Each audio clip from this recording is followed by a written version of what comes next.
Olá pessoal, mais uma vez aqui estamos nos encontrando e vamos dar continuidade à temática sobre o segundo reinado, sobre a história do Brasil, o período imperial, mais especificamente o período do segundo reinado, política, economia, sociedade e agora também guerra. Nós vamos falar sobre um contexto de conflito de guerra que o Brasil vivenciou durante o segundo reinado, durante o governo de Dom Pedro II. Certo? Então, nós já falamos na aula anterior, caracterizamos o período do segundo reinado, falamos a respeito das questões, algumas questões sociais, algumas questões políticas, como se dava ou como se deu o poder político do próprio imperador durante o seu governo. E, a partir de então, nós vamos agora caracterizar também, ainda dentro do contexto do segundo reinado, falar um pouquinho da economia, falar um pouquinho da sociedade e, por último, da guerra. E, consequentemente, falar um pouquinho do desfecho, como foi o fim do segundo reinado, ok? Apresentado o nosso tema, vamos lá? Então, veja só, a economia no segundo reinado. A economia no Brasil sempre foi, desde o período colonial, principalmente os últimos anos, século XVIII, início do século XIX, sempre foi fortemente caracterizado pela importância da terra. A terra era a base da economia. Então, a agricultura, o monopólio, a monocultura, ou seja, a produção de apenas uma cultura, como foi, por exemplo, a cana-de-açúcar, como também tivemos lá a produção do ouro, a extração do ouro, a economia mineradora. E voltando mais um pouquinho, logo no início da colonização, tivemos também o extrativismo, o pau-brasil e outras atividades. A agropecuária também foi uma atividade importante durante esse período. As chamadas também drogas do sertão, também caracterizou a economia brasileira durante o período colonial, durante os primeiros anos de autonomia e independência e que também vai marcar o período do segundo reinado. No entanto, a partir de então, nós temos a presença de um outro produto, digamos assim, de outro cultivo importante que vai se desenvolver no Brasil, assim como foi também a cana-de-açúcar, a monocultura da cana-de-açúcar. Agora nós vamos colocar em destaque a produção do café, a economia cafeira, o café na liderança, com uma economia de caráter agroexportador, ou seja, a principal produção era feita para o comércio externo. A princípio, o café chegou no Brasil, a partir de 1727, as primeiras mudas trazidas pelos ingleses, chegando em especial na região do Grão-Pará, e as primeiras mudas trazidas foi justamente para o cultivo, o cultivo doméstico, ou seja, a produção em pequena quantidade, a produzir no quintal para o consumo da própria família ou das famílias. Depois que o cultivo do café vai chegando às regiões, principalmente a região sudeste, entre São Paulo e Rio de Janeiro, é que se desenvolve a economia cafeeira, já no século XVIII, final do século XVIII, início do século XIX, que a economia cafeeira começa a se desenvolver. No entanto, foi justamente em meados do século XIX em diante, a primeira metade do século XIX, é que a produção cafeira ganha uma escala cada vez maior. E contribuiu principalmente para a modernização e consolidação do Império, ou seja, o desenvolvimento econômico e, consequentemente, a modernização. Lembre-se, nós estamos vivenciando o século XIX, Então, século XIX, se formos olhar para o contexto mundial, principalmente da Europa, nos Estados Unidos, já eram mercados ou regiões tipicamente desenvolvidas para a época. Na Inglaterra e na Europa já havia o desenvolvimento da industrialização, né? A industrialização também já havia chegado nos Estados Unidos e o Brasil ainda continuava com um caráter de uma economia agroexportadora, de uma economia agrária, baseado na posse da propriedade da terra principalmente e na produção, né, da riqueza que essas terras conseguiam produzir.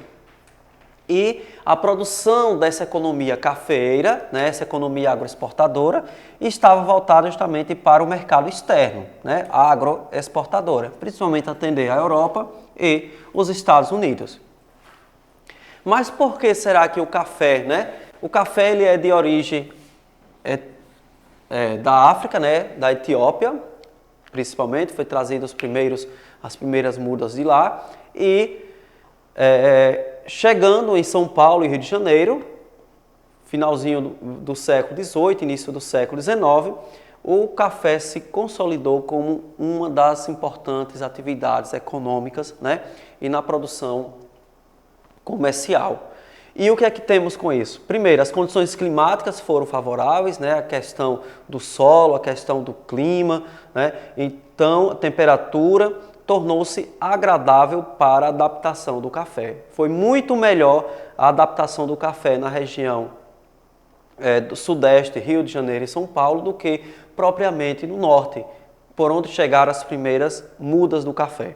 Okay? E principalmente na região do Vale do Paraíba, né, ou chamado também Vale do Café, por causa do desenvolvimento, né, do cultivo da monocultura cafeeira. E aí o café conseguiu se adaptar, né, o tipo de solo, né, o tipo de clima, serviu muito bem para esse processo de adaptação. Então, o Vale do Paraíba, né, que é justamente a região por onde passa o Rio Paraíba, entre Rio de Janeiro e São Paulo, contribuiu para o desenvolvimento do cultivo cafeeiro. E surgiu também a expressão o Brasil é o Vale, ou seja, já que o Vale serviu de berço, né, para o desenvolvimento da cultura cafeeira e o café tornava-se uma das principais riquezas para a época, logo o Brasil era o Vale. Então os olhares da economia e até mesmo da política estava voltada para o Vale do Paraíba, né? Então vão se formar uma nova elite agrária, uma nova elite política, os chamados também os barões do café, né? Os fazendeiros, cafeicultores.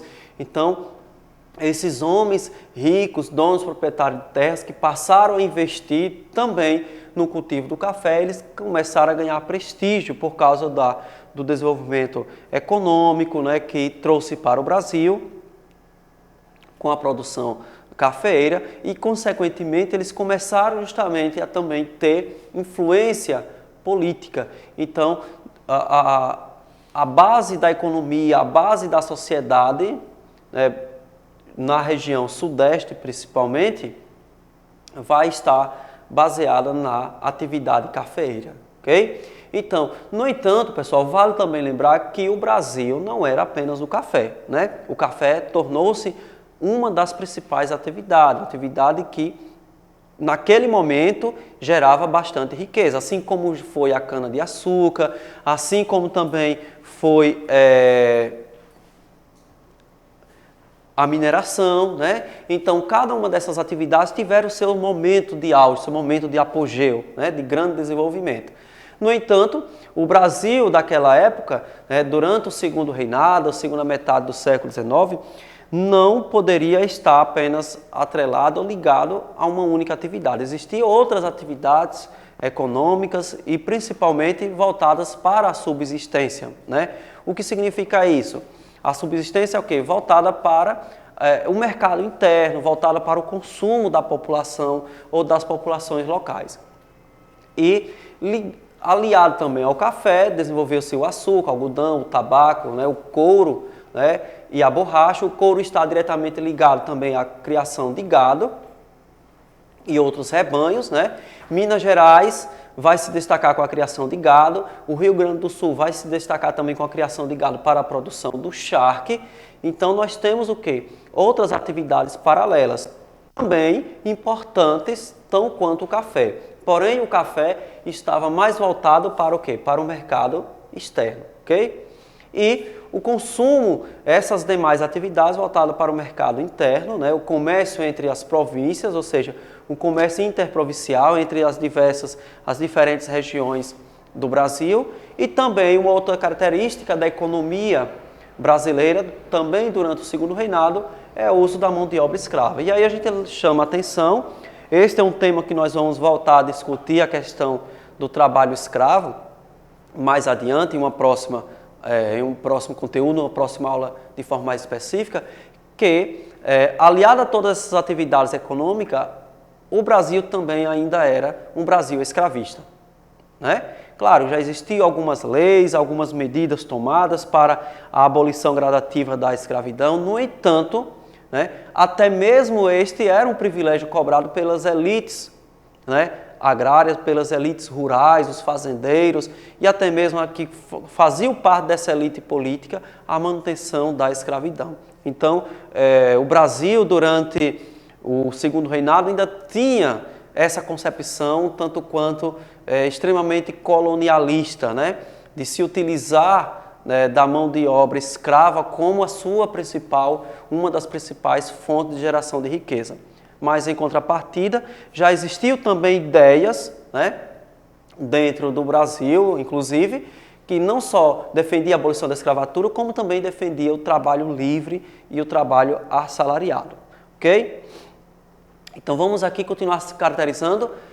Então, vamos entender aqui como se deu, né, o desenvolvimento, né, da economia cafeeira no Brasil.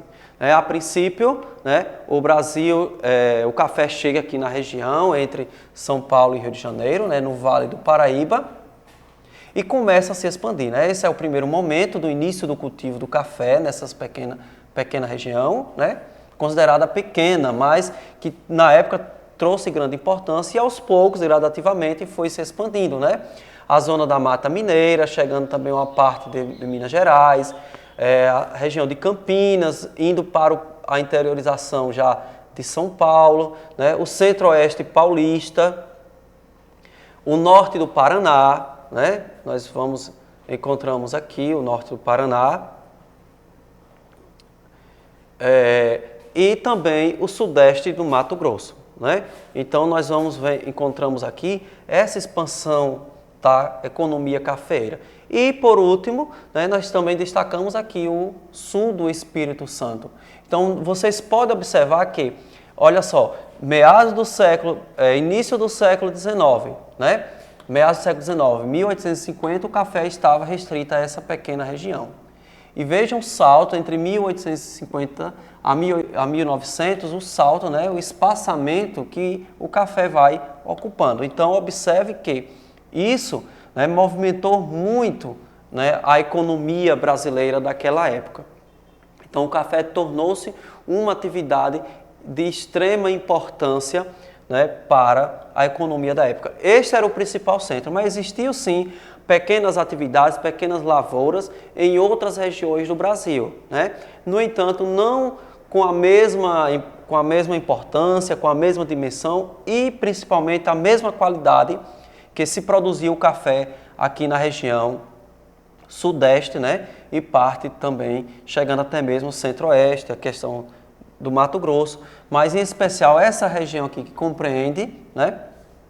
Nós podemos destacar aí a expansão cafeeira do Brasil, até mesmo, né, entre 1850 até 1950, né, nós temos aí temos um século, né, de predomínio da economia cafeeira. E nós vamos poder perceber mais adiante, nos próximos temas que vocês irão conhecer sobre a história do Brasil, que o café também foi uma importante atividade econômica até mesmo no início da República, né, da República Velha, também ainda durante o Estado Novo, e só antecipando um pouquinho para vocês, mas só para ter uma dimensão da importância do café.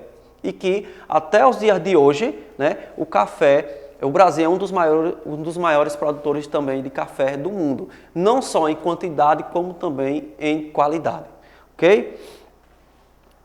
E seguindo aqui, nós temos aqui as riquezas do café, nós temos aqui a representação, né, uma tela pintada, né, chamada Fazenda Retiro, né, de George Green, o autor dessa pintura.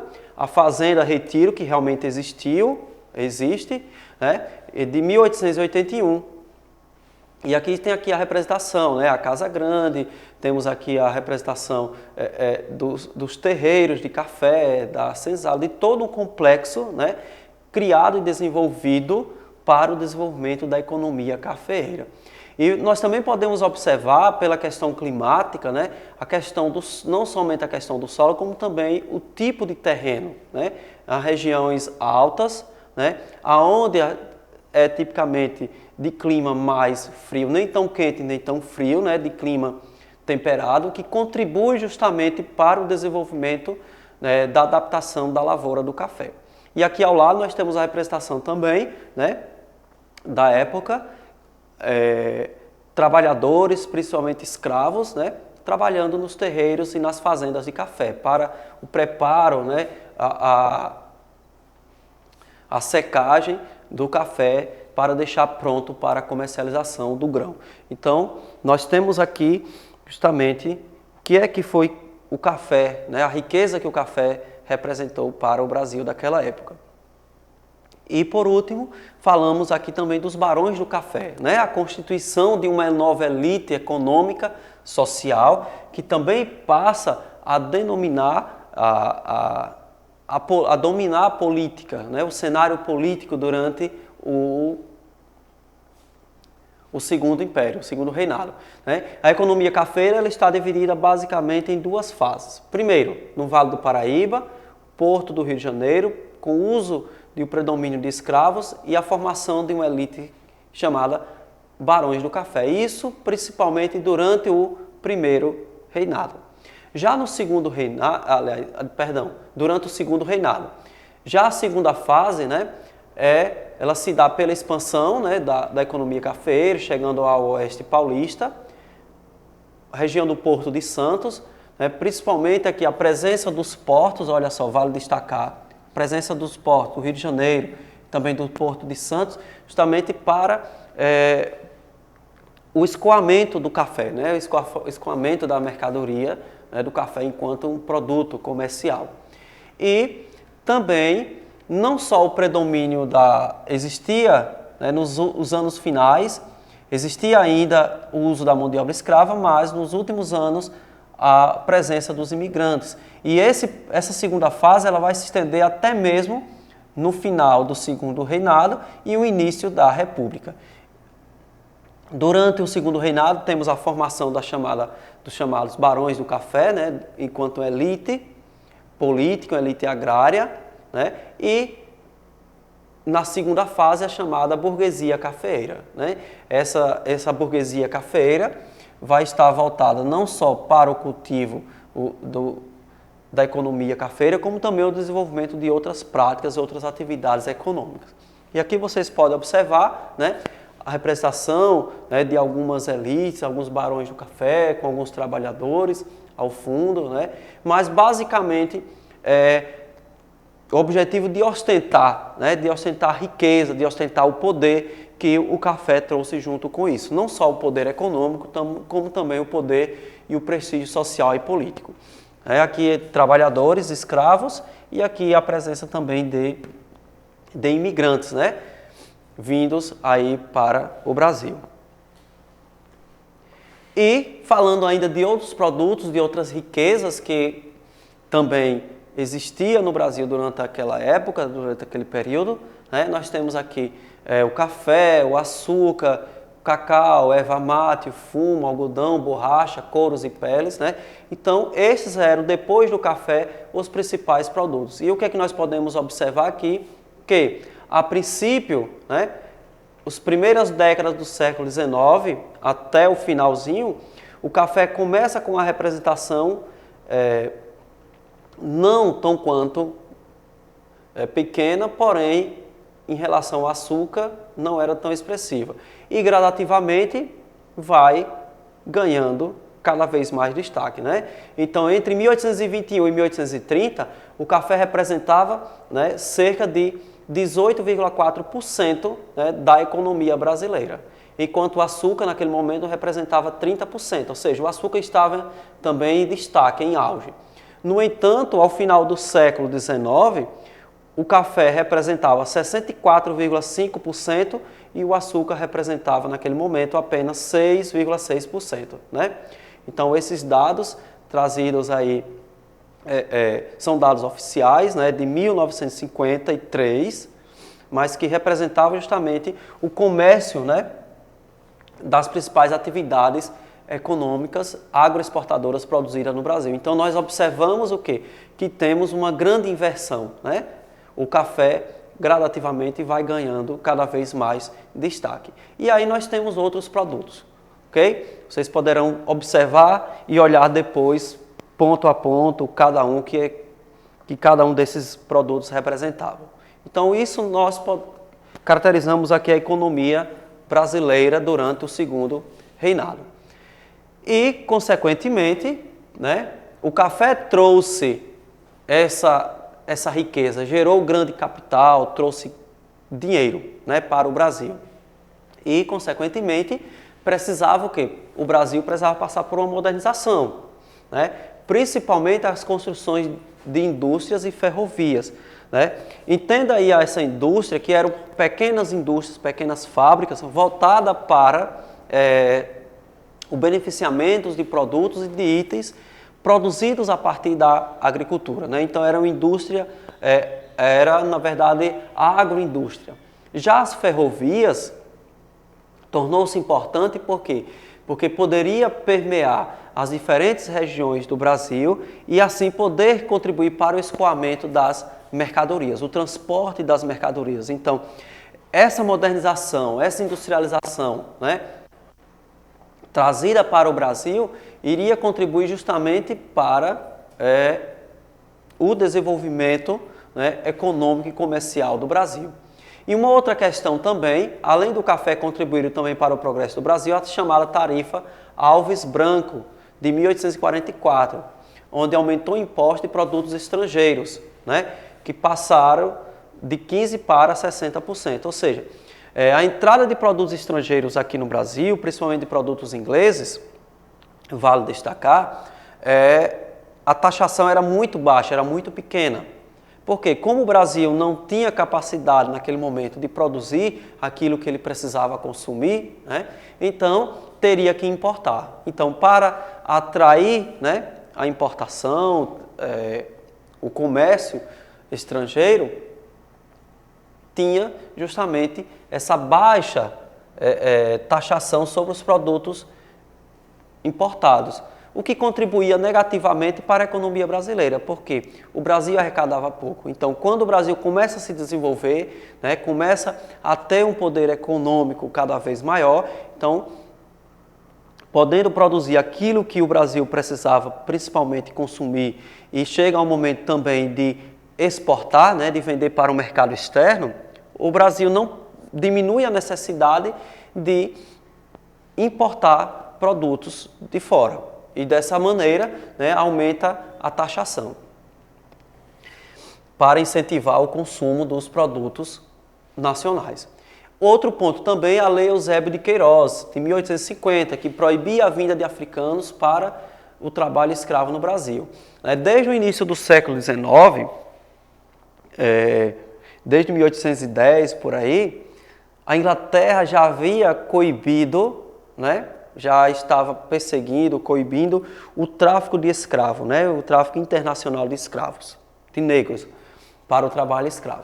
E isso se deve justamente porque a Inglaterra estava justamente se industrializando, havia se industrializado. Então não era de interesse da Inglaterra que um grande contingente populacional em diversas partes do mundo, né, trabalhasse de forma escravizada, sem ter um ganho, sem ter uma renda mínima, um salário, e isso, né, prejudicava o consumo, né, porque as pessoas trabalhando de forma escrava não ganham renda, não tem salário, e automaticamente não tendo salário, não tem poder de compra. Então, a Inglaterra coibia, né, combatia tudo isso. E dessa forma, no Brasil, a criação da Lei Eusébio de Queiroz, que proibia a vinda de escravos, né, externo, ou seja, trazidos diretamente da África. O trabalho escravo ainda permanecia, porém era o quê? Um comércio escravo interno, ou seja, dentro do próprio país, dentro do próprio Brasil, certo? Claro, existiam os contrabandos, existia, né, aqueles que tentavam quebrar as fronteiras da lei. No entanto, já a lei veio para fortalecer, né, a ideia também do fim da escravidão. Por que isso não se deu de forma imediata? Porque ia de interesse direto com as elites escravistas daquela época. Então, logicamente, né, o governo, Dom Pedro II, precisava justamente conciliar, tentar equilibrar os interesses. Até mesmo já existem outros estudos, né, pesquisadores, né, em que o próprio Dom Pedro, né, ele também já pensava e defendia a ideia da abolição, né, de forma gradativa da escravidão no Brasil. Porém, ele não podia fazer de forma imediata, porque iria desagradar as elites, né, principalmente as elites escravistas, escravocratas brasileiras. O capital que era usado para comprar escravos e os lucros do café foram sendo investidos em ferrovias. E aí temos o quê? Com a proibição do tráfico de escravo, né, aquele dinheiro que os fazendeiros, os proprietários rurais tinham, né, ou os mesmos grandes comerciantes, possuíam, passaram justamente a investir, né, no mercado, na economia e também a contribuição para o desenvolvimento e a construção de ferrovias, até mesmo incentivado pelo próprio governo, né? A primeira ferrovia no Brasil, inaugurada em 1854, ligava a Baía da Guanabara a Petrópolis, onde a família real, né, descansava, tinha sua casa de verão. E em 1858, a estrada de ferro Dom Pedro II, para transportar café do Vale do Paraíba para o Rio de Janeiro. Então, olha só a importância do desenvolvimento, né, dessa modernização. Hoje nós podemos olhar e achar que isso tudo é pouco, limitado, mas para a época isso já era um grande avanço, né? E isso só foi possível em virtude do desenvolvimento econômico trazido com o café. E lembre-se, por quê?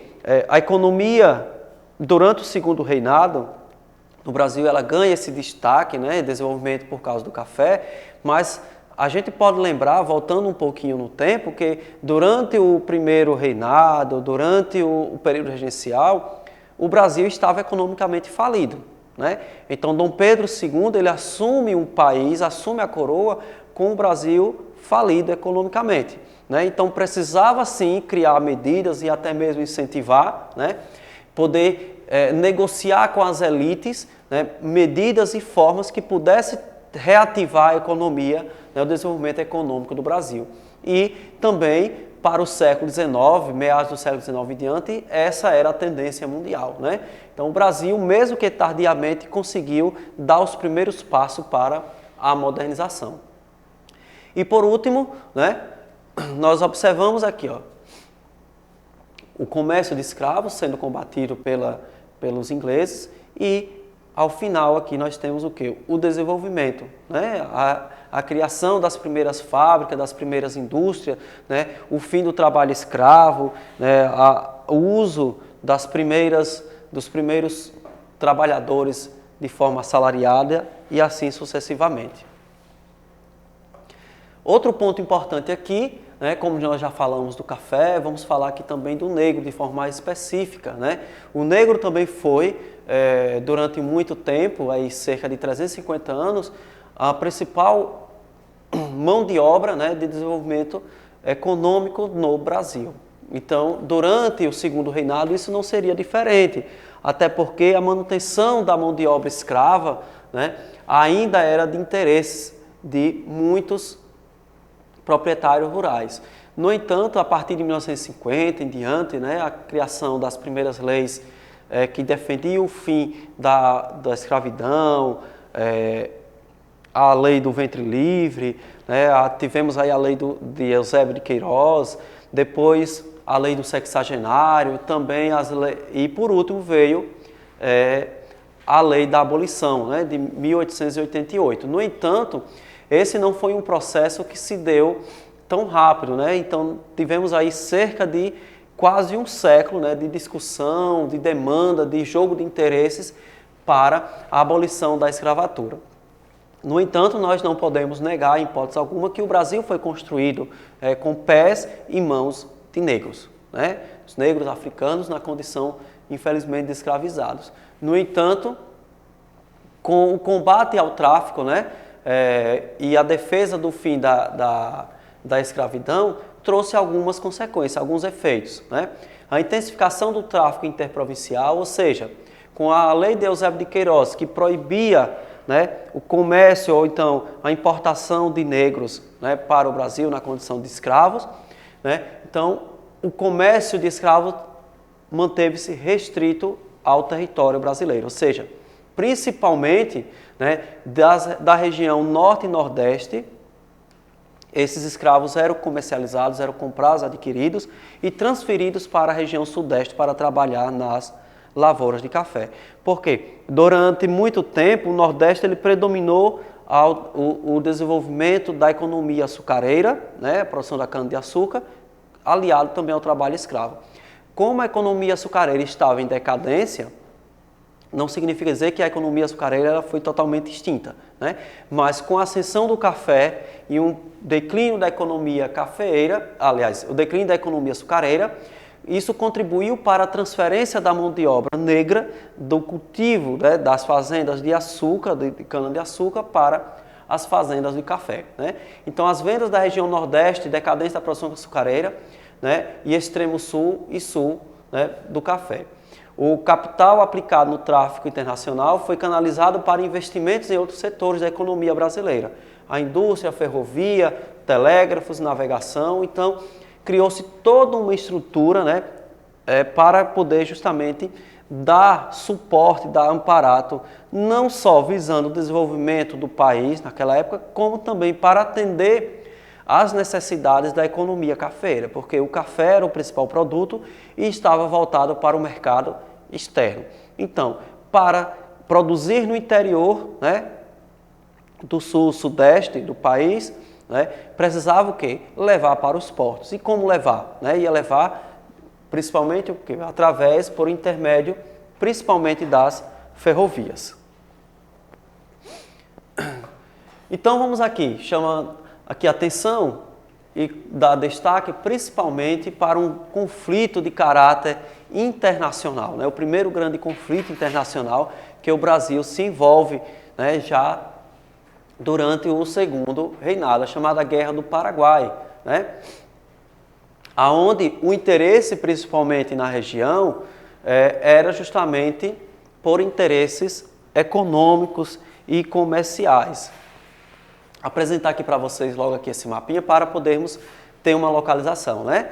Então, aqui a região, né, do Paraguai, a província, que uma parte pertencia, vai envolver alguns países, como o próprio Paraguai, a Argentina, o Brasil, né, o Uruguai e também a Inglaterra, né? Então, essa região aqui, o Brasil tinha interesse principalmente a região do Rio do Prata, a região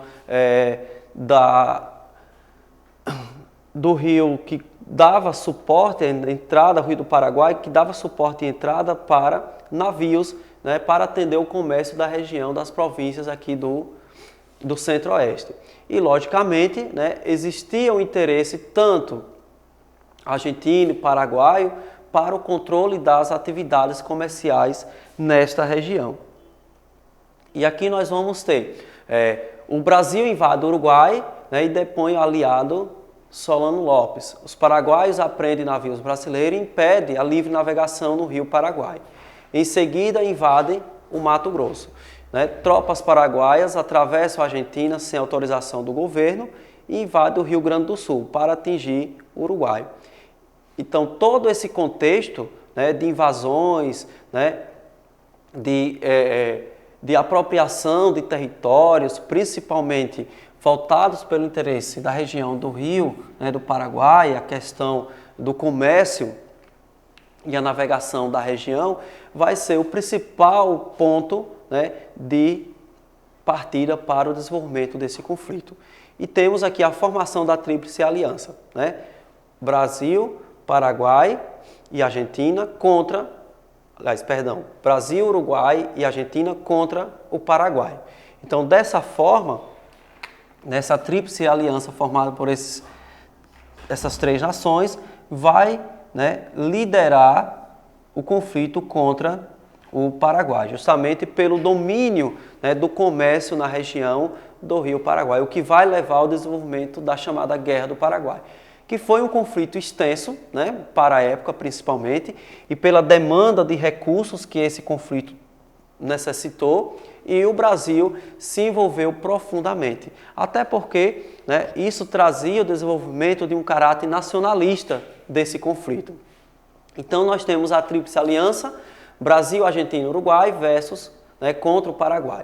O Paraguai teve algumas vitórias iniciais, né, invadindo a Argentina, invadindo o Mato Grosso e algumas cidades do sul do Brasil, né, e em contrapartida, né, o Brasil vai justamente reagir a todo esse contexto, né, contra o Paraguai. Por final, tivemos algumas batalhas, né, em 1865, Batalha Naval de Riachuelo e a rendição do Uruguai. Em 1866, a invasão do Paraguai, né, a Batalha de Tuiuti. E em 1867, a retirada de Laguna. Então, esse conflito, né, vai justamente representar a importância, né, e o poder, né, que o Brasil tinha naquela região, né, que o Brasil ganhava justamente na região da América do Sul. O Brasil, pela primeira vez, passava a exercer, né, mesmo que de forma conflituosa, mesmo no contexto de uma guerra, de um conflito, passava justamente a impor, né, seus interesses, impor a sua política de caráter nacionalista dentro dessa região. E aqui, como já foi apresentado, nós temos as regiões do desenvolvimento, né, do conflito. E aqui, principalmente, o Rio Uruguai, que vai contribuir, né, para a entrada e saída, que vai ser o ponto, né, de interesse principal do conflito na região.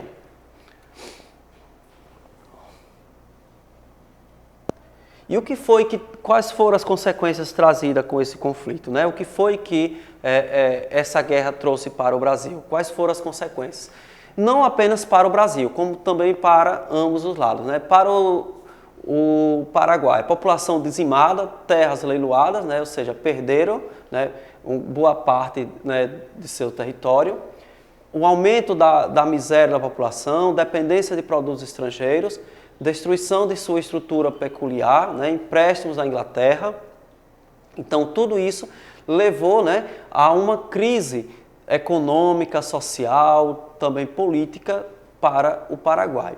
Para o Brasil, endividamento com a guerra, né, principalmente tomando empréstimo na Inglaterra. Então, observe que a Inglaterra vai estar, né, tanto apoiando um lado como o outro, porque a Inglaterra tinha principalmente interesses no comércio da região, tanto para atender aos interesses brasileiros, ao Paraguai, na Argentina, né, nas províncias da região, tanto do lado brasileiro como do lado adversário, do Paraguai e assim por diante. Então, consequentemente, tanto para o Paraguai como para o Brasil, isso trouxe consequências negativas, né? E no Brasil, principalmente, fortaleceu a ideia da contestação à escravidão, porque o Brasil não tinha um exército formado, né, consistente para lutar em uma guerra de tamanha dimensão. E boa parte de soldados que se envolveram nessa guerra, eles eram negros ou também escravos, que foram justamente com a promessa de de ganhar terras, né, e aqueles que ainda eram escravos de de ganhar liberdade e também a posse e a propriedade de pequenas áreas rurais para o seu próprio trabalho, sustento, o que não aconteceu, né? E contribuiu para uma crise política, né, do Segundo Reinado, o que desencadeou também, fortaleceu ainda mais, né, uma insatisfação política, tanto no contexto internacional daquela região, na época, como também internamente. Então, internamente o Brasil, apesar de ter se envolvido, né, com um caráter nacionalista nesse movimento, acaba justamente sofrendo consequências contrárias, né? Ao invés de fortalecer a figura do imperador, a política dentro do segundo reinado, isso acabou contribuindo para o seu enfraquecimento, que vai ser um dos motivos que vai levar ao desgaste político da figura de Dom Pedro II e, consequentemente, né, o desenvolvimento de ideias republicanas, né, que também passaram a defender o fim, né, do segundo reinado e o fortalecimento do exército brasileiro. Aí entra aquele contexto que ao final do segundo reinado, o exército brasileiro, né, principalmente na figura do Marechal Deodoro, né, passa a liderar o movimento que vai dar o chamado golpe, o primeiro golpe de Estado no Brasil, né, daquela época, que é justamente a deposição do imperador Dom Pedro II e a implantação da República. E a Inglaterra, né, saiu a vitoriosa, efetivamente, né, apesar de não ter se envolvido no conflito armado, mas se envolveu dando suporte, né, dando armamentos, dando condições financeiras para que ambos os lados pudessem guerrear. Ou seja, né, em uma linguagem popular, a Inglaterra estava botando lenha na fogueira e facilitando, né, para que o conflito se desenvolvesse. E ao final de tudo isso, a Inglaterra passa a dominar os mercados na região, né, concedendo empréstimos tanto para o Paraguai como para o Brasil e os demais envolvidos, e em troca disso tudo, a Inglaterra quer justamente o livre comércio, a entrada de produtos ingleses nessa região. Então essas foram as principais consequências trazidas pela Guerra do Paraguai, certo? Então é chegado o fim, né? Nós temos aí os últimos anos do Império no Brasil, os anos aí 1880 em diante, né, o Brasil já se encontrava em uma profunda crise política e a figura de Dom Pedro II, né, também desgastada, né? Então o que é que temos aí? A crise do Império Brasileiro resultou de fatores econômicos, sociais, políticos e juntos levaram diversos setores da sociedade a uma conclusão: a monarquia estava superada. Lembre-se, pessoal, aqui que significa dizer, olha, mas professor, o senhor falou aí do café, do desenvolvimento econômico do Brasil e tal, né, dessa nova elite, sim, né? Então essa mesma elite que recebeu o incentivo ou o apoio do próprio imperador, né, vai ser a mesma elite que vai, nesses últimos momentos, vai se colocar contra o próprio imperador, né? Então, esse novo ideal político, esse novo ideal, né, de projeto social e político para o Brasil, exclui justamente a figura do Dom Pedro II, exclui a política imperial, né, e que vai levar justamente à crise do Império, né, marcado por uma série de questões que favoreceram a proclamação da República. Então, o abolicionismo, aqueles que defendiam o fim da escravidão, aqueles que defendiam o processo de industrialização cada vez maior, né, aqueles que defendiam também o fim da monarquia, a implantação das ideias republicanas e, consequentemente, a implantação da República, foram esses fatores, né, esses que contribuíram diretamente para o enfraquecimento da política do segundo reinado. E até porque Dom Pedro II também já se encontrava idoso, também tinha-se dificuldade de conciliar, né, as políticas entre liberais, conservadores, os novos ideais políticos, né, que surgiam dentro do Brasil daquela época. Então isso leva justamente a esse desgaste e à crise do Império. Então, apesar da prosperidade do Império, a estrutura econômica, socioeconômica brasileira não sofreu mudança significativa. Então, observamos aí, olha, os anos finais do segundo reinado, né, não existe nenhuma mudança efetiva, né? Então, muda-se o regime, mas não se muda a estrutura política, não se muda a estrutura social, né? Então, esses que passaram a fazer oposição, que passaram a fazer crítica à política, né, do Segundo Império, à figura do Dom Pedro II, eles não estavam interessados, né, em trazer uma mudança, uma revolução para o Brasil, né, uma revolução, uma mudança social. Estavam interessados o quê? Em manter os seus interesses. Eles estavam interessados em usurpar ou ter o controle efetivo e direto, né, dos poderes políticos, econômicos e sociais. E o fim da monarquia foi o resultado da ruptura das relações do governo com 3 setores da sociedade que davam sustentação. A Igreja Católica, né, que ainda predominava num sistema de padroado ali, a troca de favores, né? A igreja dava apoio ao imperador, ao mesmo tempo em que o imperador dava sustentação, dava apoio também, principalmente econômico, auxílio à Igreja Católica. O exército, né? Principalmente o exército saiu fortalecido, apesar do Brasil não ter havido êxito na Guerra do Paraguai, mas o exército, né, a classe dos militares, por ter lutado dentro da Guerra do Paraguai, ganha um destaque, né, especial dentro da política brasileira.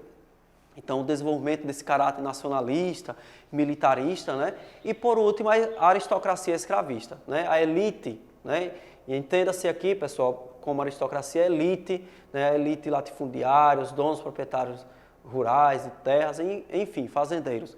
Então, essa elite brasileira, essa aristocracia, ela estava com tudo nas mãos para assumir e tomar o poder, né? E aí foi o que justamente eles fizeram, né? Aproveitaram-se do conflito entre a igreja e o próprio imperador, né? O exército que se encontrava naquele momento em destaque, em grande aceitação social, grande aceitação política no cenário, e implantaram as possíveis ideias republicanas naquele contexto e proclamaram, deram, na verdade, um golpe de Estado, o primeiro golpe de Estado efetivo dentro da história política do Brasil, ok? Então, por aqui encerramos hoje, né, nesse momento, a nossa aula sobre Brasil segundo reinado, e até o nosso próximo encontro. Muito obrigado e até mais. Bons estudos!